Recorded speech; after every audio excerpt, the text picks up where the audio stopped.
A special thanks to all the sponsors of the Myth Information Conference 3 in October. Author of the new book, Mythos Christos, Edwin Herbert, Atheist Republic, Godless Engineer, Kenosha Racine Area Freethinkers, Atheist Community of Milwaukee, Freedom from Religion Foundation, the Sophia Wolf Quadracci Memorial Fund for Stem Cell Research.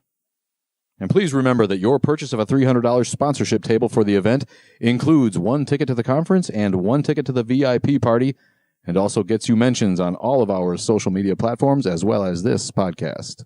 And a very special shout out and thank you to all of our patrons who support the show. Welcome back to a special episode of the Mythicist Milwaukee Show, where we're keeping the all-seeing eye of Horus on the secular movement. And today we have a great guest that I've been looking forward to, Faisal Saeed Al Mutar. Faisal is an Iraqi-born writer, computer geek, and human rights activist. He is an advocate for secularism, human rights, and the free market of ideas. Faisal is the founder of the global secular humanist movement and Secular Post. He's written in many different publications, including the Huffington Post, the Humanist, Free Inquiry Magazine, the National Post in Canada, The Big Think, Richard Dawkins Foundation of Reason and Science, Secular World, Secular Nation Magazine, and others. He spoke at venues and conferences such as Google, Cornell University, Columbia University, Harvard University, the Berkman Academy of Music, and the list goes on. He is on the educational board of Applied Sentience, which I think is super cool. That is just an awesome name. Applied Sentience works in cooperation with 6 different university humanist organizations. Welcome, Faisal. Hey, how are you? I am doing good. Really good to have you on board here. Tell me a little bit about the goals of some of your organizations, the Global Secular Humanist Movement, as well as kind of the movement.org. Well, with the global secular humanist movement, I mean, we're utilizing the technology of social media and stuff to spread the ideals of humanism and globalism. And now, I started myself, but at the end, like now it has multiple admins from my friend Melissa from Singapore, Ala Rizvi from Pakistan, and many others from all over the planet to some extent to create a movement, a global movement to spread, and also to stand in solidarity with each other and try to say that the humanists of the West should stand with the humanists of the East, and we kind of have similar goals there. As with movements.org, so Movements is a crowdsourcing platform that the technology of crowdsourcing is that people who can sign up and apply their skills to help activists in closed societies, and that obviously includes societies like in the Muslim world, like Pakistan and Saudi Arabia and Iran. So for example, like if someone says, I'm a human rights activist in Afghanistan, want to get published in the media. And then let's say you are a journalist who also signs up and say, I'm interested in covering stories about Afghanistan. What we do like a match.com between those who have skills to help and those who request these skills. Because the Times of Kabul is not going to publish what she's going to do. Yes, and not only that. I mean, now there's like the blogosphere, and that's kind of common in these closed societies in which people. But what's happening is that many of the West are not familiar with that these people exist. Like many in Western media will just see, let's say, for example, in Afghanistan and Iraq, well, they see the Taliban throwing acid on faces. They see continuous terrorist attacks and so on, but they don't see the people, the courageous people, the brave people who are doing amazing work, who are trying to change things for the better. Also considering that here in the Western media, the narrative, the Arab or Southeast Asian population has generally been like the apologist and the Islamist and so on. There's hardly been any coverage of human rights activists or secular activists or liberal activists. Many people don't know who they are. So through movements and which we have partnership like with companies like the Huffington Post, the New York Times, Women in the World, and so many others. People can see the list of partners we have. We're able to give these people a global voice to some extent, in which their articles can spread all over. In the previous project I had, before Movements, was Secular Post, in which I was publishing the secular articles of people from closed societies. But now, considering that I have much more leverage and I'm able to use like tools like the Huffington Post and so on, I see that considering they already have a constituents, they already have a big fan base. So I just moved some of the people who were published at Huffington, Secular Post to Huffington Post. What was available, like before this, what was available to these people, say without this organization, if you were an activist in Iraq or in maybe Iran or, in a closed society in Pakistan? Yeah. Like what was available? Could you even put this out on your Facebook, or would there be repercussions? What could they do? Well, I mean, obviously it's a country by country basis, and there are countries that are better than others, there are countries that are worse than others. What I have noticed, I mean, I think that's kind of recent, is that many people are no longer afraid and kind of very fed up with the situation. Is that they're much more in touch with the situation. I mean, if somebody, let's say, lives in northern Baghdad, okay? ISIS is not that far away from they live. It's not that they need a flight to go to ISIS. It's just a few hours of drive, maybe less. So they see kind of like many people are like putting their names in public on Facebook and Twitter, who no longer say, you know what, I'm going to speak up. I'm going to put my real name.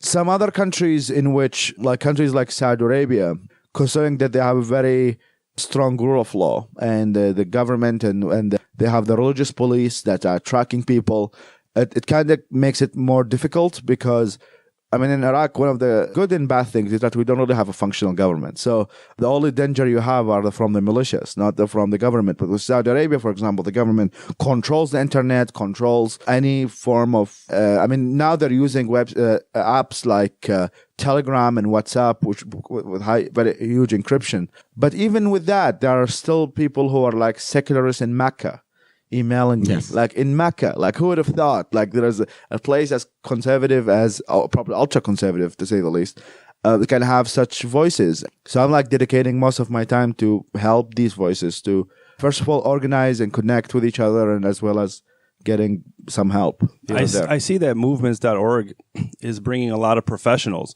that will do some of the logistical work, such as the legal piece, infrastructure piece. And you've explained a little bit of what your contribution is. You mentioned as well that individuals are now feeling more open to express themselves, even in your own country of Iraq. Do you see yourself being able to go back to Iraq, contribute your part of movements.org at the local level in Iraq at this point, or do you see that even being able to happen in the future? Well, I mean, now I'm in the United States under political asylum, and I'm legally not allowed to go back to Iraq until I become a U.S. citizen. But I mean, I think that my biggest contribution would be, considering that I speak two languages and being able to connect kind of the world of the East and the West, I think my biggest contribution is to continue being that third party who's able to connect both sides. Obviously, there is a lot for me to contribute as long as I'm alive. So I think, I was kind of very close of being assassinated in Iraq. So I'm not sure like going back would be the best way for me to continue breathing, at least at the moment as we speak. Maybe the situation will get better. That may put a possibility that I may go back there for at least a while and try to help people on the ground more there. But I think that considering that there is already an existing movement in these countries, I think the best thing I can do is just to connect them with people, with professionals and so on, that they can help them to change the situation over there without me being there. With Global Secular Humanist Movement, you being the founder, as you've mentioned, do you have a significant following back home in Iraq and perhaps neighboring countries? And have you facilitated movements? Have you facilitated asylum for individuals through this? Have you provided logistical information for them to keep themselves safe, or also continue your movement through these facilitators in Iraq? Maybe even keep breathing, right? Right, exactly. Stay alive. I mean, it may come to your surprise, but like, so now the page has more than, on Facebook, it has more than 350,000 followers on a global level. There's a very significant amount of people from the Arab world and Pakistan and so on. As of like the business of getting people out, that's one of the most difficult ones, because it really depends on the country and the visa and the passport and so on. But there were some cases in which, so for example, there was a Saudi person who came out to his parents, and luckily he also had an American passport.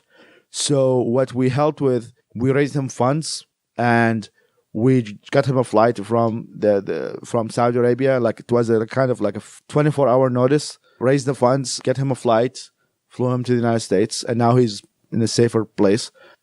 And in some other cases, I mean, we connected some people to lawyers and like in the case of the Bengali bloggers, some of the Bengali bloggers who are still in Bangladesh, who are like on the death list of Al-Qaeda, some of them contacted us and we helped them getting published. And that article that we published, they gave to the Swedish embassy and they were able to fly from Bangladesh to Sweden getting a visa. So when it comes, so like, as I said, like each country has its own logistics that makes it, the countries that don't need visa, for example, to the West, or the visa is easier, that will make things much easier. But if countries like Pakistan and Iraq, in which like is considered like one of the worst passports in the world because you would need a visa everywhere you go, that kind of makes it very difficult. Now, as you've spoken to individuals being able to come to the United States, that brings into a little bit of a segue. Recently, with some of our candidates, the political conversation has been mentioning the immigration of Muslims to the United States. What do you believe it'll take for this country to switch its viewpoints as a whole to Muslim immigration or Muslims immigrating to the United States? And also with that, do you see culturally the immigrant Muslim population being able to assimilate itself to the United States cultural system? Well, I mean, I think for a start is, whatever term we're going to use, refugees or immigrants, is that we have to acknowledge that, first of all, they're humans. And with humans, you have a huge spectrum of what type of belief they belong to and what type of oppression dynamics that they suffered from, or the oppression that they may bring to the United States when they come here. So I think that need to be done with a kind of a very strong vetting process, and at the same, and also acknowledging that some beliefs within the Islam or the Muslim community could be non-integratable in a Western context. How can you change that? And I mean, generally the case, I mean, which kind of quite frightening, and at least in some cases in Europe, is that it's not only the refugees who are the ones who bring extremism, but rather the children who, like the first generation immigrants, second generation immigrants. I mean, many of these people who committed the terrorist attacks in Europe were not the refugees. They were the children of refugees or immigrants who came from the 50s and the 60s from Pakistan and so on. And that raises a big question about the people who are born the West with a Muslim identity. Are they having an identity crisis that gets them more to some of them, I mean, at least not all of them, but some of them brings them more to the extremist narrative than the moderate narrative? I mean, these are questions that are being debated on constant basis in Europe, and at least European media and American media. So, I mean, I think that, yeah, first we have to acknowledge that they are humans. Second of all, we have to acknowledge that there is an extremist version of Islam that is incompatible with Western values. That doesn't mean that all versions of Islam are incompatible with Western values. I mean, my parents are Muslim and they immigrated here to the United States. They're mostly liberal. They don't think that infidels should burn in hell. But at the same time, there are people who also came to the United States who believe these kinds of stuff. So how can you be able to differentiate? And I think it requires people with extensive knowledge and being able to be just blunt and admitting about the problem, and not try to obfuscate and say, no, all refugees are a bunch of victims and all of them can integrate in the West, because that's just pure delusional. What allowed your parents to be so open-minded? Because it seems like even when you were back in Iraq, they gave you some shelter within your own home to be able to think for yourself and to think freely. Well, what do you think attributed to that ability for them to think almost in a secular mindset living in Iraq at that time? Well, I mean, to a large extent, I mean, my parents' version of Iraq is kind of very different than my version of Iraq. I mean, my parents grew up in Iraq in the 60s and the 70s, in which Iraq was fairly liberal, and I mean, obviously the big cities in terms of, because they went to Baghdad, and they also happened to study in the West. My dad studied in the UK. That definitely played a role, I think, in their thinking. But as I said, like the Iraq that they grew up in was much less extreme. Iraq in which it had bars and it had fashion weeks and had women wearing much differently than you see right now in places like Mosul, and in general, the society in Iraqi society was much more open in the 60s than it is right now, and you can see the same cases with Iran and so many Afghanistan and so many other places. They kind of just kept the tradition that they grew up with to some extent, or the environment that they grew up with. Now things look very different, in which like you see that the people who were raised in the 80s or in the 90s have a very different. I mean, I have a very different vision of. I mean, the Baghdad that I grew up in was not the Baghdad that was safe and had bars and clubs and so on. I mean, it was in continuous civil war. It was in Al Qaeda roaming around. There is a huge lack of order. There's hardly any functional government. But that was not the Iraq they grew up in. So I think they just continued the tradition of the society that they grew up in back then. Right. I really like the idea of the global secular humanist movement, because it kind of disproves the whole. I hear a lot of the narrative on the far right is that only the West can be liberal, that somehow that Islam is incompatible with values, and that isn't true, because I've met personally 5 different atheists from Saudi Arabia, and that's just me. So they're definitely there, and I think giving them a voice is a big deal. And I kind of want to talk what's wrong with both of the narratives, like kind of what's wrong with the narrative on the far right, and what's wrong with the narrative on the far left, or sometimes we call them the regressive left now. I don't think they have very much of a different narrative. It's just that with the far right, they believe that people from the Middle East are incompatible because they are inferior, and the people on the far left believe that they are incapable of being liberal because it's U.S. fault. So at the end of the day, so it's all Islam or all U.S. foreign policy. So at the end of the day, both sides do not.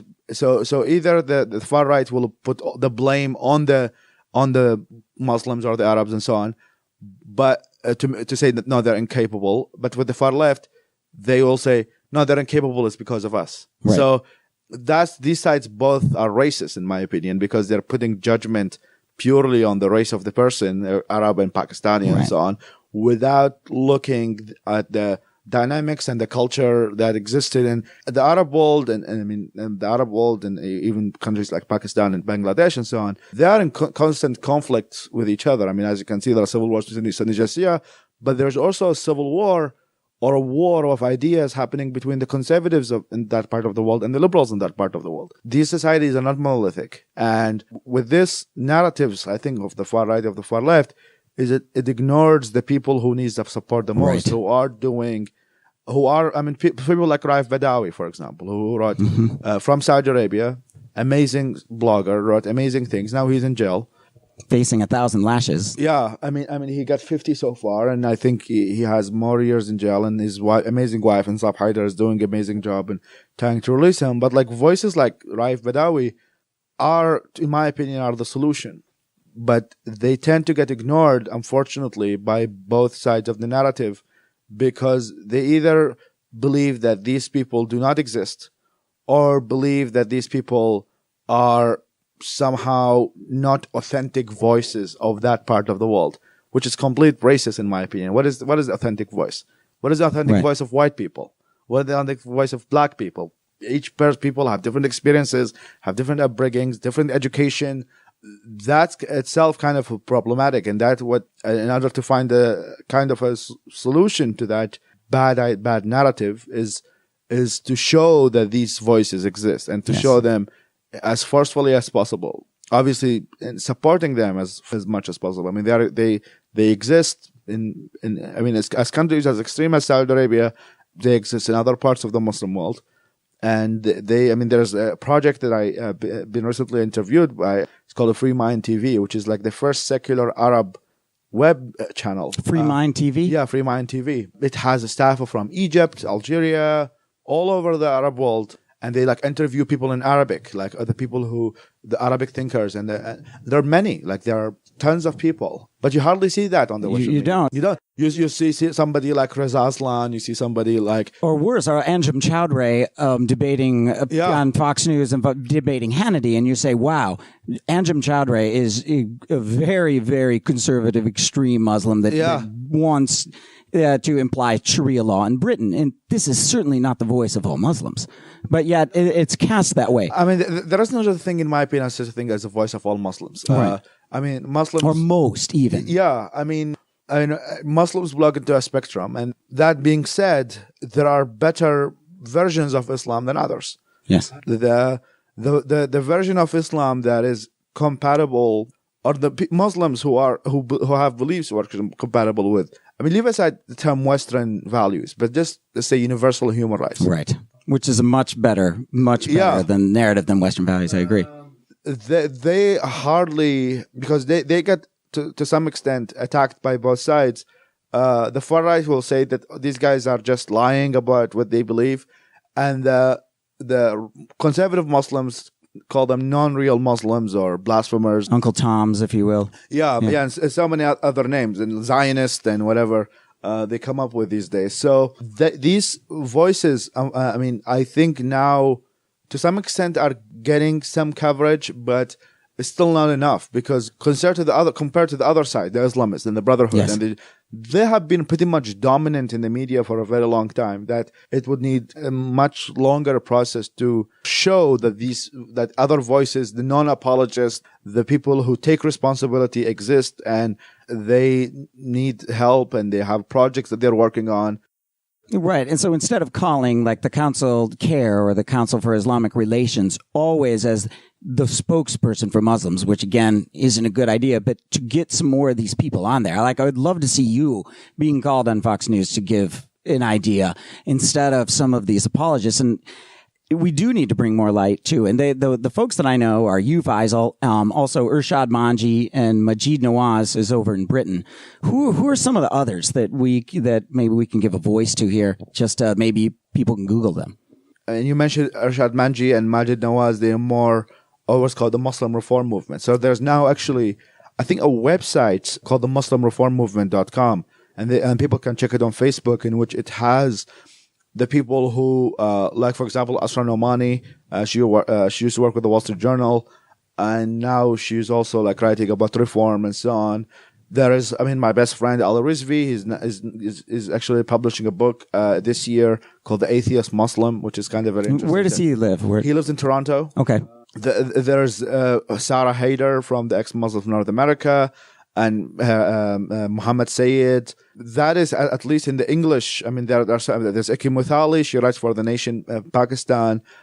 I mean, these are the ones who exist, who are live in the West and so on. There are so many other voices who actually live in, for example, in Iraq.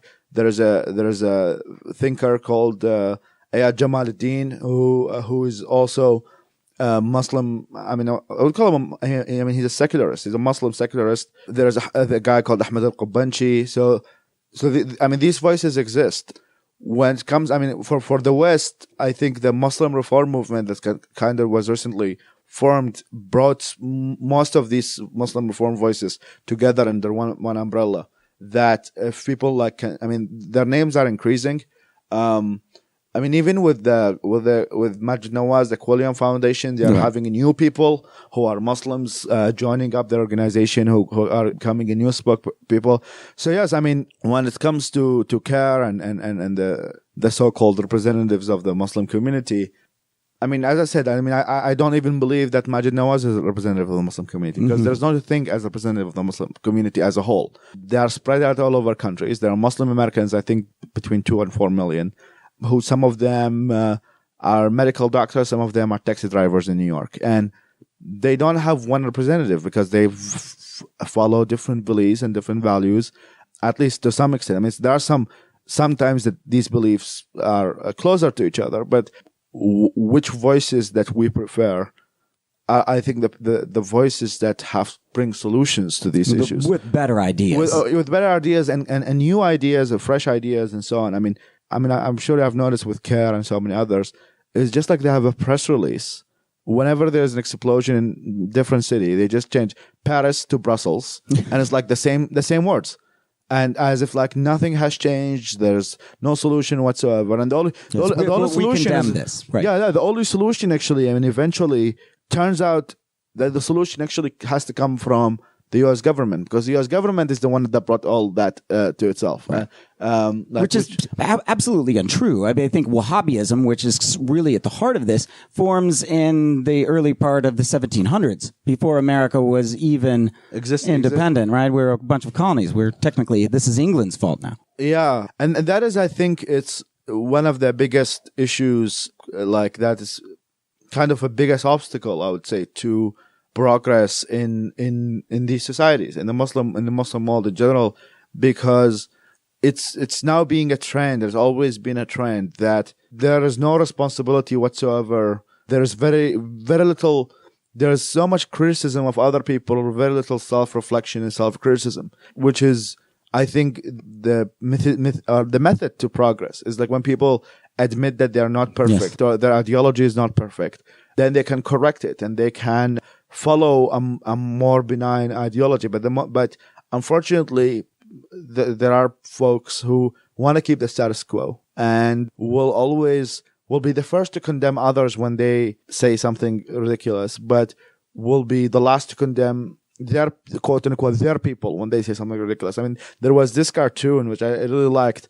So it says like somebody like has a Saudi flag and they said like, we condemn Donald Trump ridiculous statements. And then on the back of it, it says, no Christians are allowed to be built in Saudi Arabia. No women are allowed to be, women are not allowed to drive. Free speech is almost non-existent. And yet you are so quick to condemn Trump for being a racist. But at the same time, you don't say that maybe not allowing to build churches and not having religious freedom in Saudi Arabia is not something that you should think about. So you condemn somebody else not respect for religious freedom, and yet you're the first who not. Right. So there is. You can't tell somebody they stink if you haven't taken a shower in 6 days. Yeah, I mean, as they said, charity starts at home. I mean, there's nothing wrong with saying you condemn like Trump's statements, but at the same time, not you. Especially you are part of the government of Saudi Arabia and so on, because you're kind of responsible for these decisions. You're a government official, would say, okay, Trump is what he's doing is bad for not respecting religious freedom, but women are not allowed to drive. Religious freedom almost not exists in our country. So you mentioned as well that at the beginning, Muslims are people. And with that, you express the spectrum of beliefs within Islam, within the Muslim population with regards to Islam. What do you think it is that is keeping some of these countries and some of these populations within Sharia law or Sharia? Is it small individuals with a lot of knowledge that know the true meaning of Islam and what it represents? Is it a lack of education that is maintaining certain people to believe or have certain values for Sharia to maintain within the community? And what do you think it'll take for a revolution of sorts of the mind to occur in some of these Muslim countries for people to be more open to ideas such as, women can drive, for instance? Yeah, well, I think there's like a huge combination of factors of, why people believe what they believe. I mean, there's, I think so many books in neuroscience have talked about the subject, but I can definitely say for some, like, for example, Egypt and the Muslim Brotherhood, for example, they have worked tremendously on a grassroots level. And one of the things that they were very good at is that they're able to provide social services to people, work on the grassroots, work on the individuals, and then pitch their like selling point to the people. It's like, so when the weather is cold and they give them a pillow and so on, and they tell them, okay, we're doing that because it's part of our faith or our tradition and so on, able to recruit as much people as possible to be part of their organization or supporters of voters and so on. Yeah, you're not going to bite the hand that's feeding you. Yeah. So, when it comes to like, what is the true meaning of Islam and what is not? If you happen to believe that Islam is not a religion that is true, then I don't think there's such a thing as a true Islam. So for me, it sounds like a true unicorn. What is a true unicorn? There are beliefs. When it comes to like interpretations and so on, like with every book, including holy books, there are something like there are plausible interpretations of sentences and not a plausible interpretation. Like it's very unlikely to read Mein Kampf and then loving Jews as a result of reading Mein Kampf, because that's a very implausible interpretation. Maybe somebody would look at Mein Kampf and say, wow, seems like Jews are wonderful people. But that's way on the other end of the bell curve. That is very, very unlikely, and they have to play so much word gymnastics to be able to achieve that goal. So when it comes to Islamists, or like the people like the Brotherhood, or the people like jihadists, like ISIS, if you look at Wahhabism, for example, Wahhabism did not come with something new.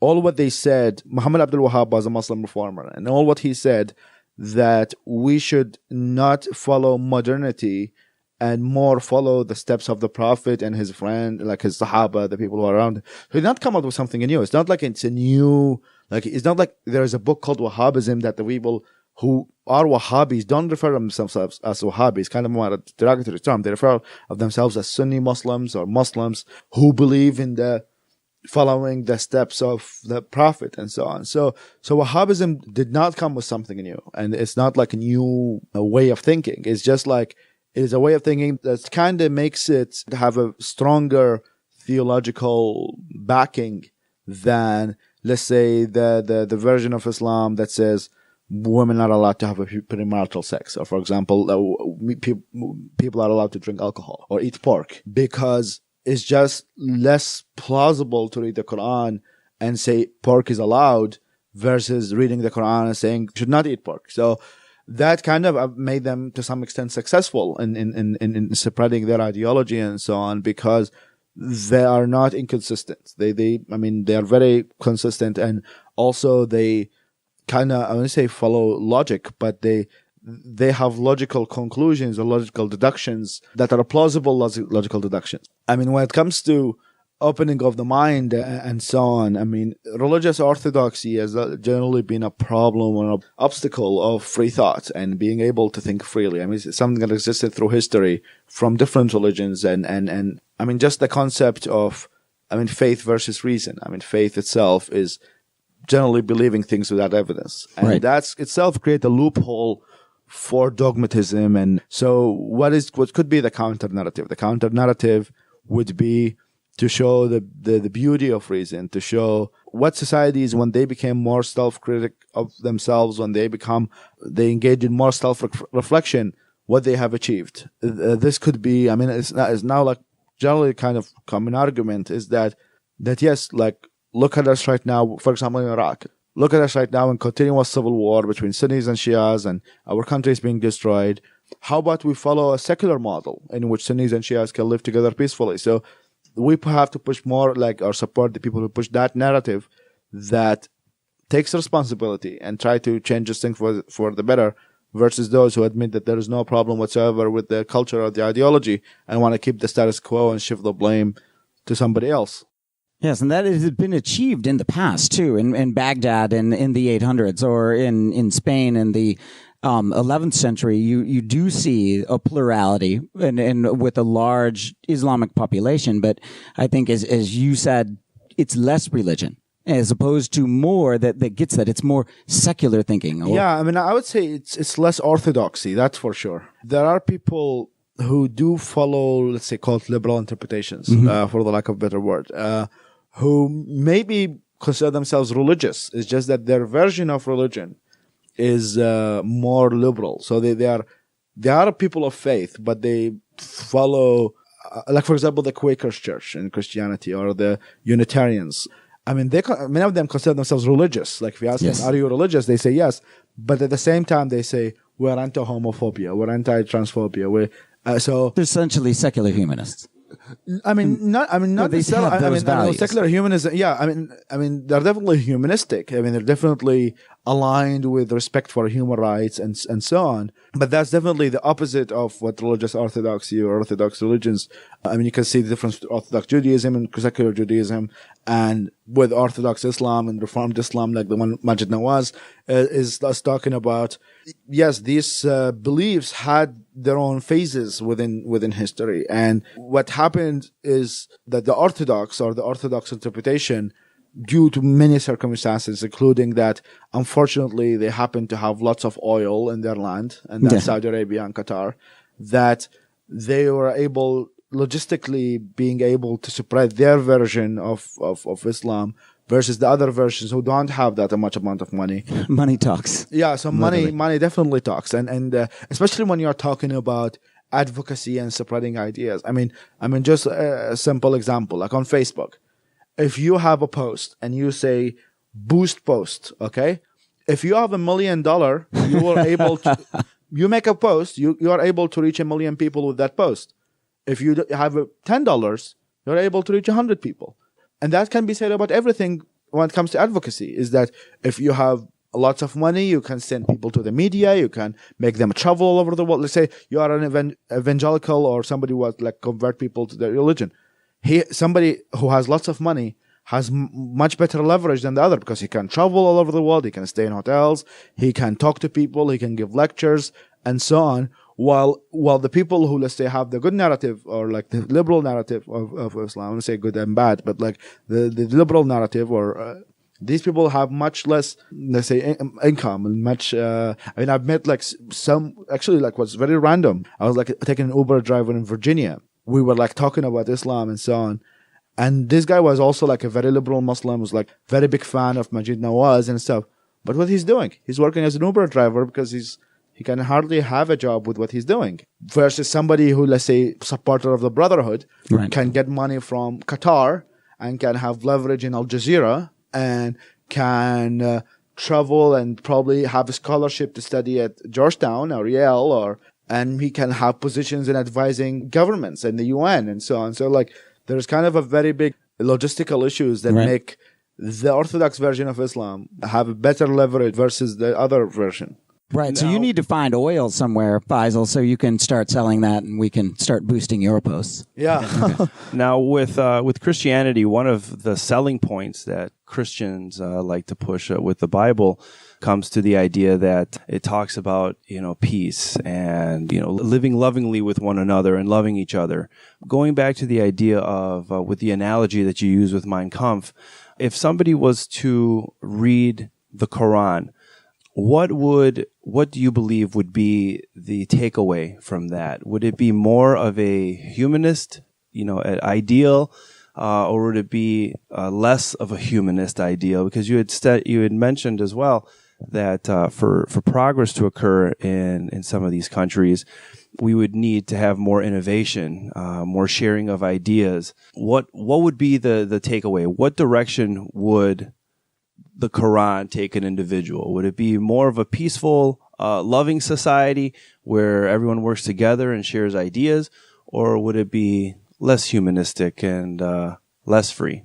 That's kind of a very difficult question because I think that when you're like reading the Quran, it really depends on which perspective are you reading it from. If you are an atheist and you're reading the Quran, you are not gonna take the verses that look supernatural as seriously as somebody who may believe in a supernatural.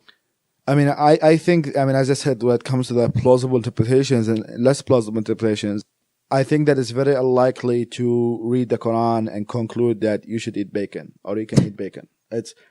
You can, but it's very unlikely that you can do that. The same thing, if somebody takes the concept of abrogation, the concept that the new verses take over the old verses, when it comes to alcohol. The last verse is the one that talks about alcohol should not be allowed. And there's two others that say that it is allowed? To some extent, I think there's one that says like you're not allowed, لا تقربوا الصلاة وأنتم سكارى, is like you're not allowed to drink alcohol when you're praying, or like you should not drink before you're praying. So that's kind of like the previous burden, but the other version says like that's it. It's you're not allowed to drink all the time. So, some people may say, oh well, that he was just talking about wine, but not talking about other.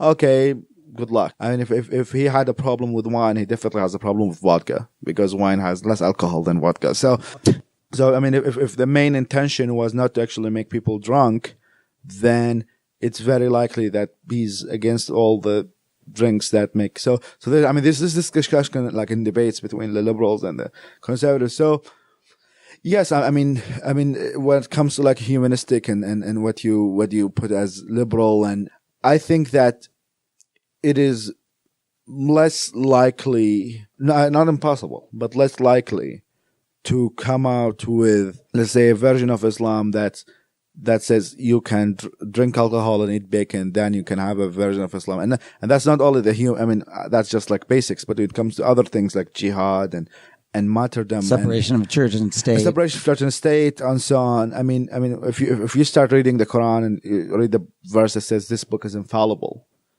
and you take that verse seriously because it's written in a very direct language and so on, it's very unlikely when you read other verses of the Quran, you will say, oh, maybe this verse about killing this, well, we should not take it seriously or ignore it, and so on.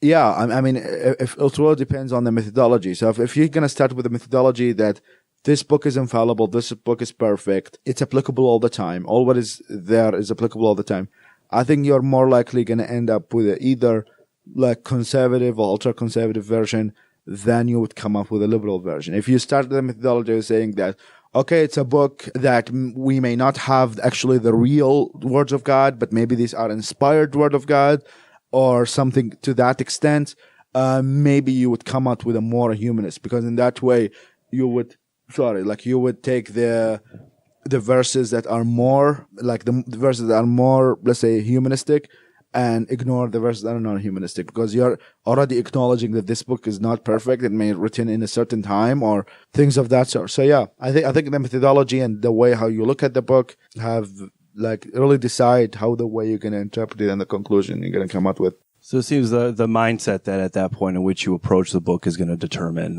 which direction you go. So with that idea in terms of the mindset of which you view Islam, many Christian secularists will not believe in Jesus being the one Savior and many of the ideas within the Bible, but will still celebrate Christmas and Easter because it's an opportunity to spend time with their family, and they take it for that purpose.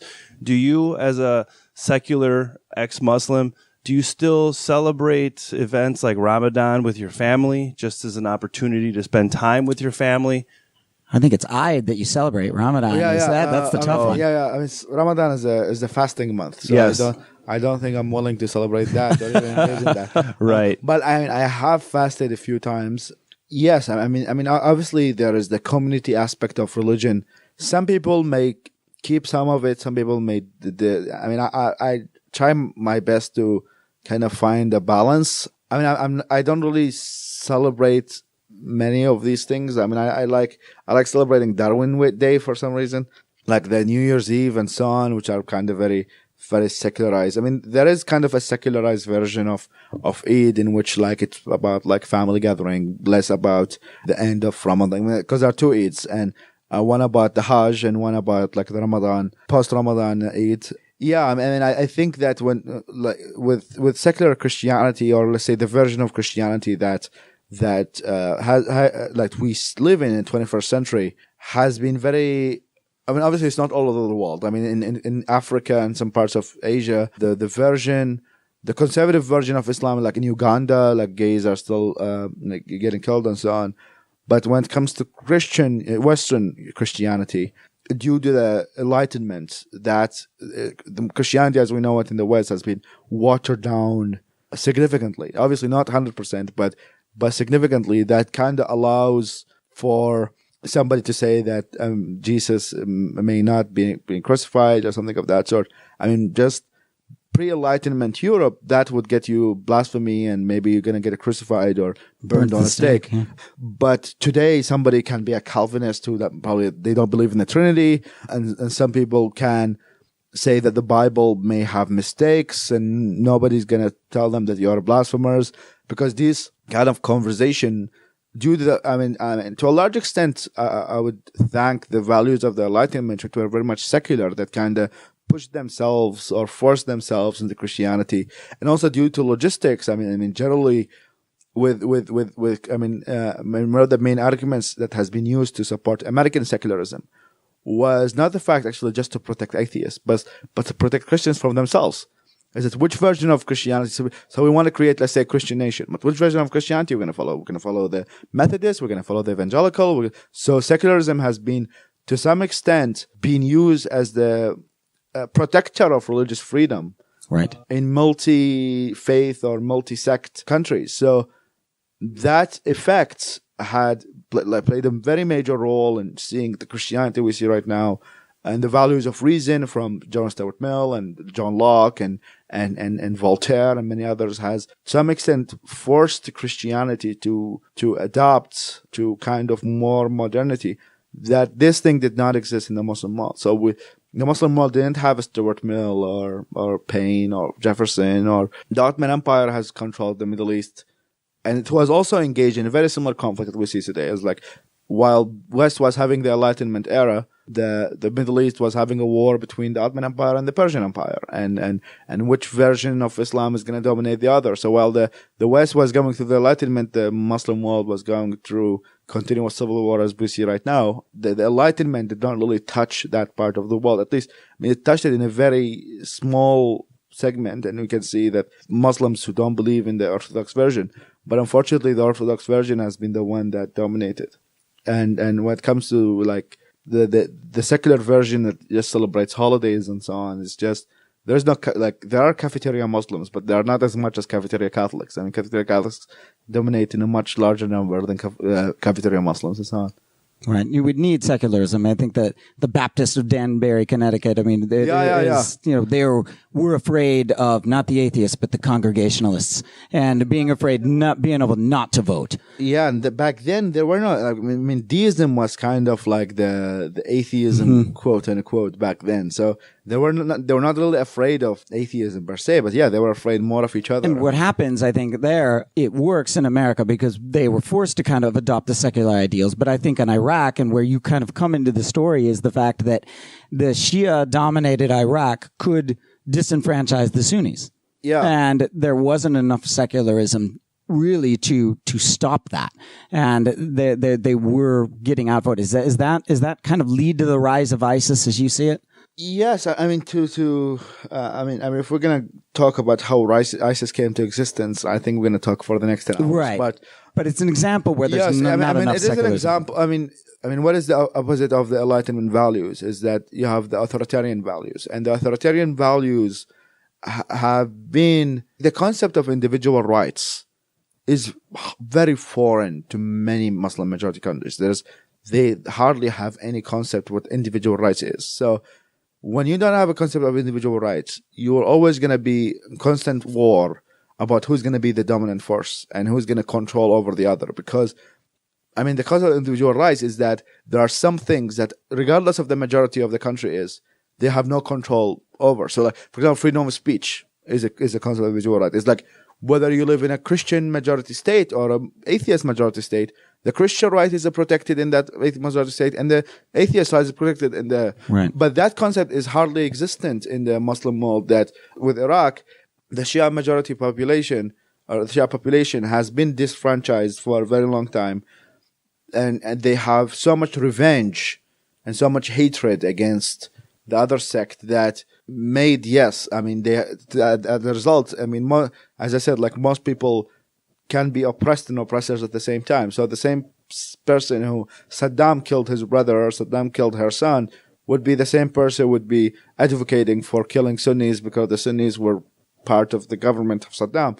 Yes, I mean, that definitely led to some extent that ISIS ISIS is kind of like the child of Al-Qaeda, in that Al-Qaeda to some extent to be able to they're like mushrooms. They grew in certain environments that allow them to, and in that environment was the continuous struggle between Sunnis and Shias in that country, that the moment that the US pulled off, the Shia dominated government used that as a tool to actually be the dominant force and also cut down the salaries of the Sunni fighters who were the awakening forces that the US has kind of helped to create against Al-Qaeda back then, who were very important force against and with that, the trust between the Sunnis and the Shias started reducing because the Sunnis, I'll generalize on Sunnis because there are some Sunnis who are now fighting ISIS with the Iraqi government, but I'll say that the ones who are like still now under ISIS controlled areas who could be anti-ISIS, but at the same time they see the Iraqi government much less trustworthy and worse than ISIS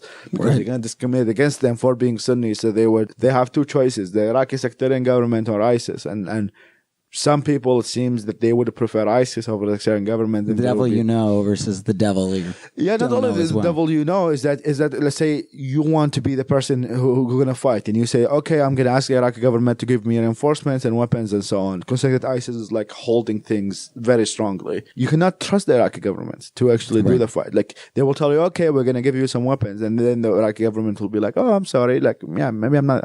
I just said yes, but now I just changed my mind. So. Now you've got a bounty on your head already. Yeah. Now you're like in public. ISIS is looking up for you. So that's kind of helps ISIS to some extent continuously gaining control. And I mean, ISIS is now transcends Iraq. I mean, they have places in Syria as well who also to some extent with Syria. I mean, the anti-ISIS forces are in Syria are also stuck between a war because they are against Assad on one hand and they're against ISIS on the other. Who's going to help these guys? I mean, you have Russian planes flying, killing them, and you have Assad throwing barrel bombs, and you have ISIS chasing them. So that's why you don't really see that much of anti-ISIS forces. I mean, they exist. It's just like, first of all, they're less in numbers, and they're less in power, and power really matters. And when it comes to warfare, I mean, you can have 5,000 very well trained, very equipped soldiers can defeat an army of 100,000 if they are less weaker. And so it's not really about how many numbers on each side. It's just like who has most power when it comes to these conflicts. So this is Mythicist Milwaukee, and we have been speaking to Faisal Saeed Al Mutar here in Madison, Wisconsin. Currently, Faisal, you are in Wisconsin for the Free Thought Festival, the 5th version, hosted by atheists, humanists, and agnostics from the University of Wisconsin-Madison. After this event and your working with other organizations, as you've mentioned, what's next for you? Well, I think I'm going to just take some break from speeches for now and just accept Allah as my savior. Just kidding. You heard it here first. I just converted everyone.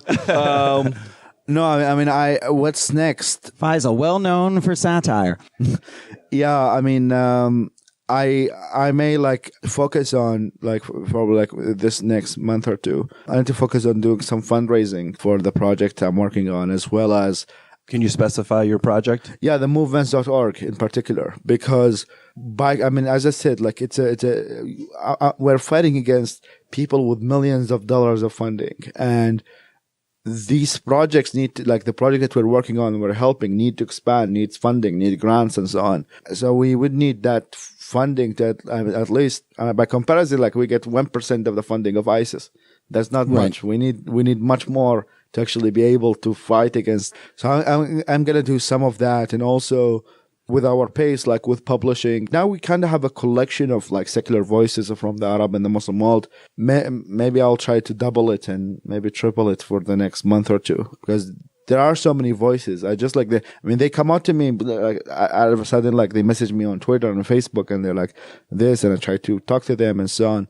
I'll try to kind of like with all these voices that we publish, I'll try to create kind of like a movement between them. So, and that way, hopefully like give them with more media training, because that's, I think, one of the biggest issues that we face when it comes to media presence is that like with people like the Islamists, the Brotherhood and stuff, most of them receive media training. And what happened is, I mean, for those who did media interviews or TV interviews, so you only have like, we don't have like something like the podcast like here. You have somebody like speaking for 3 minutes, another person speaking for 3 minutes, ending session. So all interviews 15 minutes. Well, you see with the Islamists, because of the media training they've had, they actually have talking points. They can talk in 3 minutes and sound bites and so on, that secularists, many of them don't know how to do. Like you ask them a question and they will answer you for 25 minutes. While in fact, when you are appearing on CNN, you cannot do that for 25 minutes. You have to have a stump speech. You have to have a quick speech in which you give your talking points as a strategic way. So we're hopefully trying our best, like within the next few months, that I try to connect these secular activists in the Arab world or from Arab countries and Muslim countries to actually have this media training, so that when they appear on the medium, when they try to raise funds, when they try to talk about their projects, they're able to, within this 5 minutes on CNN and 5 minutes on Fox or whatever, they're able to give their message in an eloquent way, people that something that most people don't understand, and not speak in this grandiose language that everybody would be like, what the hell I'm listening to? So I think that's pretty much what's next for me. Will you be at Reason Rally 2016 in DC this year? I hope so. Yeah. I mean, I was planning to attend. It's really, I mean, it really depends on the mood. I mean, DC is not really far from where I live. It's like 3 hours, 4 hours. If I was like jet lagged from so many flights before, I may want to sleep on that day. But if I see that I'm not tired, I would just like take the train to Reason Rally. I think it's going to be a big one. Do you have any recommendations for, like, I think part of this needs to be one at the grassroots level as well. Would you have recommendations for schools necessarily? Because I see a lot of this wear a hijab day, you know, for Americans. What do you think of that? And is there something better? Yeah, Wear a Hijab Day, I think, has created so much controversy. I mean, I understand that many white people seeing this effect of like anti-Muslim bigotry and just want to show a movement of solidarity. That being said, I think that when it comes to campuses, I mean, now I would like to thank University of Wisconsin-Madison to bring me here. And I think that they should do the same to bring the feminists from the Muslim world, the gay rights activists from the Muslim world, because they're hardly ignored. I mean, as I said, the people who get to speak for the Muslims and for the Arabs and so on are generally the Islamists and the Brotherhood and the people who want to push that narrative of victimhood and so on. So I think one of the things schools can do is to start a conversation in the campuses, especially most of the campuses have a group called the Muslim Student Association, the MSA, and so on. These people are living in generally bubbles in which they just talk to themselves. It's good to bring speakers who may challenge their ideas, who may bring a conversation to campus about extremism and human rights in the Muslim world. So I think that's one of the things, most important thing campuses should do, because that's where intelligent discussion can actually happen. It's not going to be Twitter. It's not going to be Facebook. Campuses is the best place to actually have a conversation. Right, and not to limit free speech either. Yeah, exactly. Yeah. Which we see too often, and saying you can't speak here. Hopefully, I'm not going to be banned like from any future campus groups, but yeah.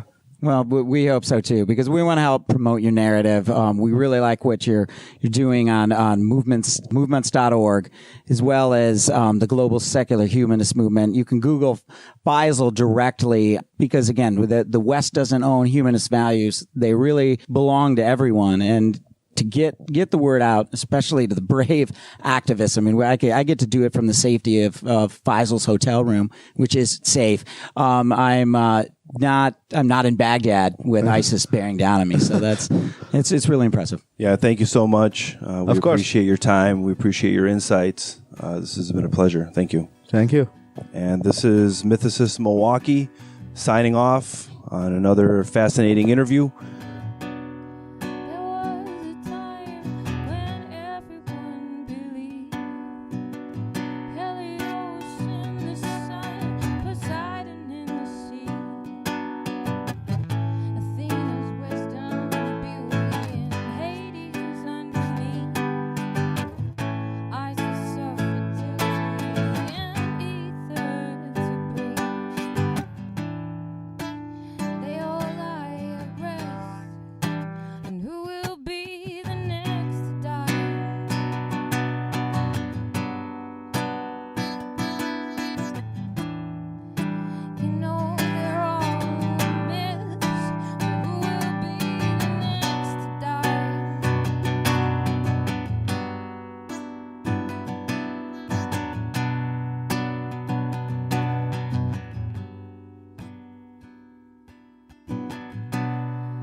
and who will be